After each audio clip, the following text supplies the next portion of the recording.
Ուրեմն Երուսաղեմը նմանապես հետաքրքիր է, որ Երուսաղեմը այն որ կառուցվեց, այն որ կար մասնավորապես Նեհեմիայի ժամանակ, այն որ կար Սողոմոնի ժամանակ, մենք տեսնում ենք, որ այդ ժամանակներում Իսրայելի մայրաքաղաք Երուսաղեմը ուներ 12 դուռ։ Հետաքրքիր է, եթե մենք համեմատական տանենք, ապա կտեսնենք, որ երկնքում նույնպես կա Երուսաղեմ, չէ՞, երկնային Երուսաղեմ։ Մենք շատ ենք խոսում դրա մասին, ուրեմն խորան էլ կա, երկնքում նաև կա Երուսաղեմ քաղաքը։ Թե ինչպիսին է դա, որոշակի նկարագրում է Աստվածաշունչը։ Ինչու եմ սա ասում։ Հետաքրքիր է, արդյոք այն Երուսաղեմը, որ կառուցվեց երկրի վրա եւ դարձավ Իսրայելի մայրաքաղաքը, որ ուներ 12 դռներ, հնարավոր է, որ դա նույնպես երկնքի Երուսաղեմի օրինակը լինի երկրի վրա։ Եթե խորանի օրինակը կար երկրի վրա, հնարավոր է, որ դրա արտացոլանքը Երուսաղեմի նույնպես լիներ երկրային Երուսաղեմը։ Հələ փորձենք մի քանի տեղեր ընթերցենք։ Այս նկարները, որ դուք տեսնում եք, հիմա պիտի թերթի անդադ մեր Ռեբեկան, իհարկե սա չի իրականը, մենք ֆոտոյով չենք նկարել դա, այլ ուղղակի ձեր մտքերը մի քիչ ավելի տարածելու, մի քիչ խորանալու համար պատկերավոր կերպով, որպեսզի կարողանաք այս պատգամը լսել։ Դրա համար այս կթերթվի այս նկարները։ Հայտության թղթում Հովանես առաքյալը Պատմոս կղզում տեսնում է այս մեծ տեսիլքը, տեսնում է երկնային Երուսաղեմը, Հայտություն 21-րդ գլուխ 9 խոսքից մինչև 10-րդ խոսքը։ Ուրեմն իրեն պատգամը հետևյալն է, որ դու արի, ինչպես գրված է, եւ այն 7 հրեշտակներից մեկը, որ 7 սկավառակ ուներ, վերջի 7 պատուհասներով լցված, ինձ մոտ եկավ, խոսեց ինձ հետ եւ ասեց. «Եկ ցույց տամ քեզ այն հարսը, որ հələ առաջ չտաս, որ գարիկինն է»։ Տրամաբանությունը սա է։ Արի քեզ ցույց տամ այն հարսը, որ գարիկինն է։ Գառնով է ըստ Աստծո խոսքի Հիսուս Քրիստոսը։ Հարսնով է եկեղեցին։ Ուրեմն տրամաբանությամբ հասկանում ենք, խոսք հետևյալն է. արի քեզ ցույց տամ հարսին, այսինքն եկեղեցու, որ գարիկինն է։ Հիմա մենք պիտի տեսնենք եկեղեցին, չէ՞ տրամաբանությամբ։ Եվ ուր է տանում, առավ տարավին ցոքով մի մեծ բարձր սար։ Կանգնեց այդ սարի վրա բարձր սար, թե ինչքան բարձր նկարագրված չէ, թե այդ ինչ սար է, չգիտենք, բայց ամենայն դեպս ասում է տարավ մի բարձր սար։ Եվ ինձ ցույց տվավ այն մեծ քաղաքը, Սուրբ Երուսաղեմը, որ վայր էր գալիս Աստվածանից երկնքիցը։ Չէ, բայց մենք պիտի հարսին տեսնեինք, չէ՞, տրամաբանությամբ։ Հարսին, որ գառան կինն է, տարավ մի բարձր սար, եւ այդ սարի վրայի ցույց տվեց երկնային Երուսաղեմը։ Մտածելու տեղ է տալիս։ Արդյոք հնարավոր է, որ երկնային Երուսաղեմը հարսն է, պաճուճված, զարդարված, ինչպես նկարագրում է ոսկով, ադամանդով, չգիտեմ, տարբեր պատվական քարերով։ Սա ուղղակի որպես այդ մտքի մեջ մտածելու համար։ Ուրեմն տեսնում ենք, որ այս քաղաքը շարունակենք էլի։ Շարունակենք այդ հատվածը։ Եվ Աստծո փառք ուներ եւ նրա լուսավորությունը պատվական ակունքի նման, ինչպես բյուրեղացած հասպիս քար, որ մեծ է բարձր պարիսպ ուներ եւ 12 դուռ ուներ։ Հետաքրքիր է։ Այսինքն Երուսաղեմ քաղաքը երկրի վրա նույնպես 12 դուռ ուներ, երկնային Երուսաղեմը նույնպես 12 դուռ ուներ։ Սա պատահականություն է։ Կարծում եմ ոչ։ Ուրեմն եւ նրանց վրա անուններ էին գրված, որ Իսրայելի որքան 12 ցեղերի անուններն էր։ Հələ հիմա կարդանք Հայտության 21-ի նույնի 21 խոսքն էլ ընթերցենք։ 21 խոսքը։ Եվ 12 դուռը 12 մարգարիտից, ամեն մեկ դուռը մեկ մարգարիտից։ Եվ քաղաքի հրապարակը մաքուր ոսկի, ինչպես թափանցիկ ապակի։ Ինչ գեղեցիկ քաղաք է այդել։ Ուրեմն 12 դուռ եւ ամեն դուռը հետաքրքիր է, որ մարգարիտից էր դռները։ Երբ որ մենք ընթերցում ենք այս հատվածները, սկսում ենք հասկանալ։ Ինչ է նշանակում մարգարիտ, ինչ է նշանակում ոսկի, պատվական քարեր, ժողովուրդ, մենք հոգևորներս ուզում ենք հասկանանք որոշակի, համենայնդեպս ամեն ինչ չի, որ կարող ենք հասկանալ, եկեք խոստովանենք, որ ամեն բան չի, որ մենք կարող ենք հասկանալ, բայց որոշակի գուցե պատկերացումներ կազմենք։ Մենք գիտենք, որ երկնքի արքայությունը ուտելիք ու խմելիք չէ։ Եվ մարմին եւ արյուն չեն ժառանգելու երկնքի արքայություն։ Այսինքն մենք այս ֆիզիկական մարմնով չեն գնալու երկնքի արքայություն։ Պողոս Արաքյալը շատ գեղեցիկ նկարագրում է, կա երկրավոր մարմին, կա երկնային մարմին։ Մարմինները տարբեր են։ Թռչունների մարմին կա, կենդանիների, ձկների մարմիններ, այնպես էլ Աստված մեզ այս մարմինը տվել է, որ մենք ապրենք երկրի վրա, բայց այս մարմնով չեն կարող գնալ երկինք։ Ուրեմն մենք ինչպես հակել ենք երկրավոր մարմինը, այնպես էլ պիտի հակնենք հոգևոր մարմինը, հավիտենության մեջ։ Մենք մտածում ենք, օրինակ ես կարող եմ այսպես մտածել, երկնքում արդյոք սար ասվածը լինելու է մեր հասկացած սարերը, ոսկի նյութը երկնքում ինչ պիտի անի։ Այդ ինչ տեղ է։ Հոգևոր մարդուն էլ նյութականը ինչ իմաստ ունի։ Կարող ենք պատկերացումներ կազմել, գուցե սա այսպես նկարագրվում է, որ մենք երկրի վրա եղողներս կարողանանք գոնե պատկերացում կազմել, թե որքան գեղեցիկ է երկնային Երուսաղեմը։ Ինչ գեղեցիկ, ինչ պատվական է երկնային Երուսաղեմը։ Գուցե սրա համար։ Իդեպ Արարատ լեռան վրա իջավ տապանը։ Թերևս ամենակարևոր սարերից մեկը եղավ Արարատ սարը ամբողջ աշխարհի սարերի վրա։ Չէ թե ամենաբարձր սարն էր աշխարհի, բայց թերևս ամենակարևորը, համարվեց ուրեմն ամենաբարձրն ու ամենահզորը, որի վրա իջավ տապանը։ Մորիայի լեռներից մեկի վրա կառուցվեց Երուսաղեմը, մյուսի վրա կառուցվեց Սողոմոնի տաճարը, Փառք Աստծո, այդ սարերի վրա կառուցվեց։ Սիոն սարը կառուցվեց Մորիա երկրի լեռներից մեկի վրա։ Սինա լեռը մենք գիտենք անապատում, որի վրա Աստված իջավ եւ տվեց 10 պատվիրաններ։ Սարեր են, որոնք բարձր են, բայց այն սարը,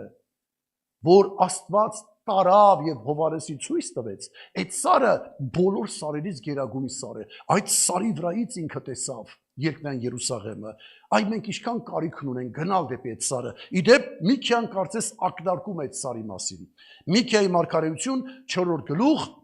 1-2 խոսքերը։ Եվ վերջին օրերը պիտի լինի, մենք մոտենում ենք վերջին օրերին։ Սա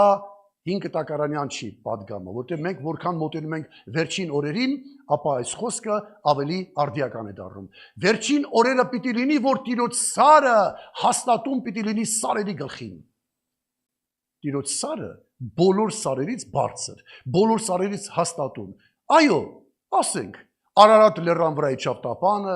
Մորիա լեռների վրա եղավ եւ տաճարը, վերջապես Երուսաղեմը, Սինա լեռան վրա պատվիրանները, բայց Աստծո սարի վրա հաստատվեց իր եկեղեցին։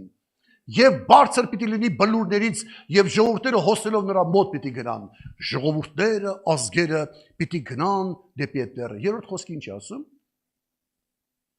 Դա շատ ժողովուրդների մեջ դատաստան պիտի անի եւ զորավոր ազգեր եւ այլն, ամենադեպս։ Լավ է։ Այսինքն մենք տեսնում ենք, որ բոլոր ժողովուրդները պիտի գնան դեպի այդ սարը, պիտի բարձրանան դեպի Աստծո երեսը։ Փառքիրոջը սրա համար։ Թանկագիներ, ինչպես ասեցի, Երուսաղեմ ունի 12 դռներ, Երուսաղեմը ուներ այդ դռները բացի դռներից, այդ դռները մարգարտյա դռներ էին, որ ամեն մի դուռը որպես մարգարտյա դուռ, թերևս բնորոշում էր քաղաքը յուրովի։ Ամեն դուռը բացելուց, մուտք գործելուց մենք կարող ենք քաղաքը տեսնել այդ մարգարիտը բնորոշող կերպով, որովհետև գեղեցիկ է, հրաշալի է։ Եթե դա վերցնենք եկեղեցու վրա, որպես եկեղեցի Երուսաղեմը, ապա ամեն մտնող եկեղեցում պետք է տեսնի նորովի։ Նա պիտի տեսնի եկեղեցին բացառիկ է, իր գեղեցկությամբ, չքնաղությամբ։ Այսօր մեր մեջ թեև շատ բան նյութական չենք տեսնում, բայց հոգևոր արժեքներ պիտի տեսնեն մարդիկ։ Օրինակ, մեր մեջ մեր քույրը, որի անունը ոսկին ուր է բրլյանտը հենա։ Մեր քրոջ անունը ոսկի է։ Ոսկի չէ, բրլյանտա, ոսկի է նրա անունը։ Բայց գիտեք, մարդիկ կան, որոնց անունը ոսկի չի, բայց իրանց բնութագրում են, ասում են, այս մարդը ոսկի մարդ է։ Ինչու էր այդպես ասում։ Սա ասելով փորձում են հատկանիշները բնութագրեն մարդու, արժեքավոր հատկանիշներ ունի։ Հիշում եք, անցյալում մի հաղորդում կար հեռուստատեսության ԱԼՄ։ Կարապետիչը մարդկանց նվիրում էր ադամանտ, ինչ էր ասում։ Մենակ ադամանտ էր տալիս, զմրուխտ էր տալիս, Այսինքն ուզում էր բնորոշել յուրաքանչյուրի այդ հարստությունը, հատկանիշները։ Հասկացաք ինչ եմ ասում։ Երբեմն մենք այդ պատվական քարերով ուզում ենք հոգևոր, մարդու հոգևոր արժեքները նկարագրենք։ Չգիտեմ, հնարավոր է որ դա է նկարագրվում երկնքում, բայց այսօր եկեղեցի մտնող մարդը պիտի տեսնի այդ ամեն հատկանիշները, որպեսզի տեսնեն ձեր բարի գործերը եւ փառավորեն ձեր հորը, որ երկնքում է։ Լինեք լույս, երբ որ ասում եմ մենք աշխարհի մեջ լույս ենք, ժողովուրդ եկեք խոստովանվենք, այսպեսի լույս չենք, էլի։ Մարդիկ լույս ասելով այսպես են հասկանում, աստղեր, արև, լուսին օրինակի համար, բայց մարդիկ նաև խոսում են, ասում են, այս մարդը լուսավոր մարդ է։ Այս հատկանիշներով ցույց են տալիս հոգևոր արժեքները։ Այ եկեղեցի մտող մարդը այդ հատկանիշները պիտի տեսնի, այդ գանձերը պիտի տեսնի։ Ամեն։ Ուրեմն ես անցյալներում խոսել եմ դռների մասին, այսօր ուղղակի սրտիս մեջ բան արեցի, մտածեցի, ասի սա խոսեմ այսօր, դարձյալ վերադառնանք այս հետաքրքիր նյութին։ Ուրեմն Նեհեմիայի գիրք 3-րդ գլուխ 14 խոսք։ Մենք ընթերցում ենք դռներից մեկի անունը, որտեղ դռները տարբեր են, կար ոչխարած դուռ, կար հին դուռ, կար գեղեցիկ դուռ, չէ, հա, կար ձկան դուռ եւ այլն, աղբի դուռ կար, եւ աղբի դուռը նորոգեց Բեթաքարամայի բաժնի իշխան Ռեքաբի որդի Մեղկյան, նա շինեց նրան, կանոնեցրեց նրան, դռները կապանքներ նիկերը։ Իդեպ աղբինը չէր, ես աղբյուրի դուռը հələ, ինչ կար։ Աղբյուրի։